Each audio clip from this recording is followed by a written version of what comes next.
ഇതാ ഞാൻ ഗോവയിലാണ് കേട്ടോ. ഞാനിപ്പോൾ പറഞ്ഞില്ല അമ്മുക്കുട്ടി പ്രസവിച്ചു ആൺകുട്ടി. അപ്പോൾ അവളുടെ അടുത്താണ് ഞാനിപ്പോൾ. അപ്പോൾ ഇന്നിപ്പോൾ ഞാനിവിടെ ഉണ്ടാക്കാൻ പോകുന്നുണ്ടല്ലോ മൈദമാവും മുട്ടയും പിന്നെ ഉപ്പും സ്വല്പം പഞ്ചസാരയും കൂടിയിട്ട് ഒരപ്പമാണ്. അത് ഞാൻ ഉണ്ടാക്കുമ്പോഴത്തേക്ക് കാണിച്ചാൽ ഇപ്പോൾ ഇത് കലക്കി വെക്കുകയാണ്. ഇവിടെ എല്ലാവരും ചായ കുടിക്കുമ്പോഴൊക്കെ 10 മണിയാവും. ആരും നോക്കിയിട്ട് പോലുമില്ല.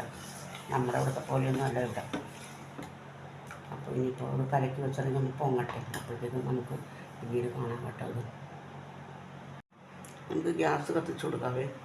ഇനി അപ്പം ചുട്ട് തുടങ്ങാം. ചുട്ട് തുടങ്ങാം. എന്താ അപ്പം ചുട്ട് തുടങ്ങുവാണെങ്കിൽ അത് നന്നായിട്ടൊന്ന് ഇളക്കുക. അതിനുശേഷം ഒരു തവി മാവ് കോരി ഒഴിക്കാം. നമുക്ക്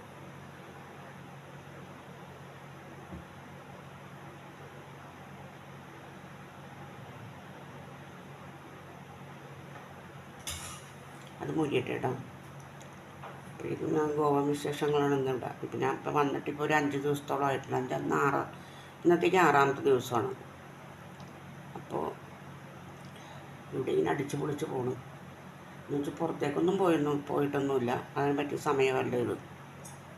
പോകണം ഒരു ദിവസം. അമ്മൂൻ്റെ കുറേ ഫ്രണ്ട്സ് വന്നിട്ടുണ്ടായിരുന്നു. അവരെന്നെ പുറത്ത് കൊണ്ടുപോകാന്ന് പറയുന്നുണ്ട്. പക്ഷേ എനിക്ക് വലിയ താല്പര്യമില്ല അവിടുത്തെ മണലിൽ കൂടിയൊക്കെ നടക്കാനായിട്ട്. എന്ന് വെച്ചാൽ കാല് കഴിഞ്ഞോണം വന്നിട്ട് തന്നെ കാലൊക്കെ ഇങ്ങനെ കുഴിഞ്ഞു പോയിക്കൊണ്ടിരിക്കുകയായിരുന്നു മണ്ണിൽ. അപ്പോൾ എനിക്ക് ഇപ്പോഴത്തെ അവസ്ഥയിൽ ഒട്ടും പറ്റില്ല. എന്ന് വെച്ചാൽ എൻ്റെ കാല് ചെറിയൊരു കുഞ്ഞ് സർജറിയൊക്കെ ചെയ്തിരിക്കുന്നതുകൊണ്ട് പറ്റില്ല. ഉണങ്ങിയിട്ടിപ്പോൾ ഒരു 2 മാസത്തിൽ കൂടുതലൊക്കെ ആയി. എങ്കിലും നടക്കാനൊക്കെ കുറച്ച് ബുദ്ധിമുട്ടുണ്ട്. 3-5 മാസം നടക്കാതിരുന്നിട്ട്. അപ്പോൾ ഞാൻ എൻ്റെ ദോശ മറിച്ചിടുകയാണെങ്കിൽ അത് കാണിക്കാറ്. ദോശ മൈദമാവിൻ്റെ സംഭവമാണ്. അത് മറിച്ചിട്ടുണ്ട്. അതൊന്ന് വേവട്ടെ. ഇവിടെ നല്ലൊരു അറ്റ്മോസ്ഫിയറാണ് ഇവിടുത്തെ കാഴ്ചകൾ ഞാൻ കാണിച്ചു തരാം കേട്ടോ. ഇപ്പോൾ ഇത് കഴിയട്ടെ, എനിക്ക് കാണിച്ചു തരാം. ഒരെണ്ണം ഞാൻ ചുട്ട് കഴിഞ്ഞ് എന്നാൽ 2ാമത്തത് കുടിക്കാൻ പോകും കേട്ടോ. 2ാമത് കുടിച്ച് അതൊന്ന് പരത്തി കൊടുക്കണം നന്നായിട്ട്.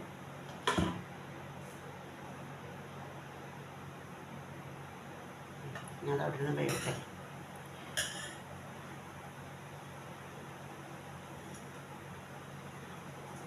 അവിടെ നിന്ന് വേവട്ടെ കേട്ടോ.